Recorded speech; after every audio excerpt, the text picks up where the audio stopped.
Saudaraku, banyak orang yang tidak paham bahwasanya memberi makan dan minum itu dalam Islam adalah salah satu ya, cara untuk mendapatkan amal jariah. Jadi banyak orang memikirkan amal jariah itu hanya membangun bangunan, hanya membagikan Al-Quran sehingga dihafal. Intinya fisikal, bentuk materi saja atau material ya. Lebih ke masjid, lebih ke bangunan, lebih ke jalan, lebih ke sumur gitu kan. Padahal sebenarnya ada hal-hal lain yang bisa menjadi penyebab amal jariah. Di antaranya makanan dan minuman. Jadi hadis Nabi SAW yang sahih riwayat Imam Ahmad, ini rahasianya di hadis ini. Kata Nabi SAW, "Ma wudi'a ta'amun illa wada'allahu fihi barakah." Tidak ada makanan atau minuman yang dihidangkan untuk orang lain kecuali Allah, atau dihidangkan buat diri sendiri juga masuk sebenarnya, kecuali Allah jadikan bagian dari makanan dan minuman itu berkah. Maksudnya berkah apa? Kata para ulama, dia akan berada di tubuh orang yang mengkonsumsinya selama dia masih hidup. Jadi begini, orang tua kita semua, Bapak Ibu sekalian, orang tua kita seperti saya, orang tua saya misalnya, pada saat saya ceramah di masjid ini, saya mendapatkan pahala karena menyampaikan agama Allah, insya Allah, bila diikuti dengan keikhlasan. Semoga Allah ikhlaskan niat kita. Orang tua saya panen pahala saya. Kenapa Bapak Ibu sekalian? Karena saya tumbuh dari ASI ibu saya, dan saya tumbuh dari nafkah ayah saya. Makanan, minuman yang saya makan selama ini sehingga membantu pertumbuhan badan saya menjadi besar, dan akhirnya saya bisa hidup, maka itu menjadi amal jariah.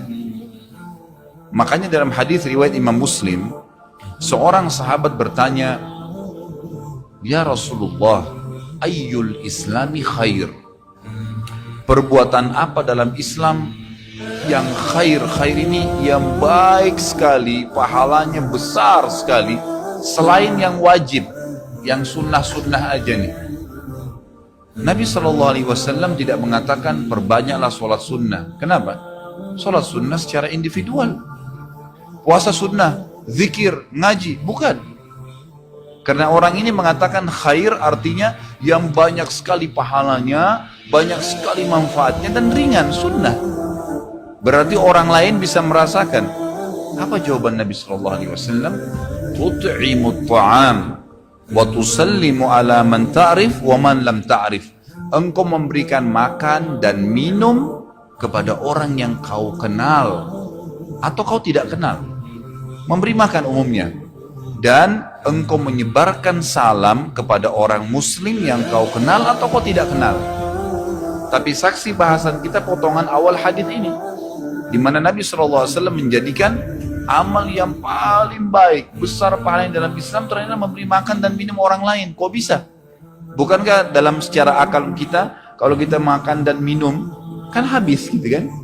Ternyata yang dibuang oleh tubuh itu yang tidak dibutuhkan saja. Yang jadi mohon maaf, air sedih kita, air kencing dan buang air besar, jadi tinja itu yang tidak dibutuhkan oleh tubuh. Tapi yang dibutuhkan diambil, diserap gitu kan?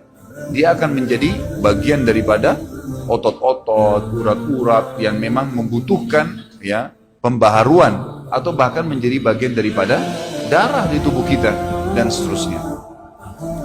Tubuh kita terdiri dari 75% air.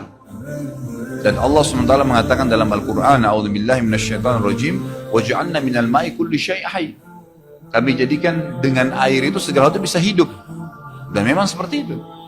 Manusia bisa hidup dalam sebulan tidak makan, tapi manusia nggak bisa hidup kalau sebulan nggak minum. Bukan sebulan, seminggu nggak minum. Makanya para sahabat, beberapa riwayat menyebutkan seperti Abi Dzar radhiyallahu anhu, beliau mengatakan waktu beliau datang ke Mekah untuk mencari tahu berita tentang Nabi SAW, saking khawatirnya kalau beliau mengaku mau cari Nabi, karena semua orang yang datang dari luar Mekah mencari Nabi Muhammad SAW waktu zaman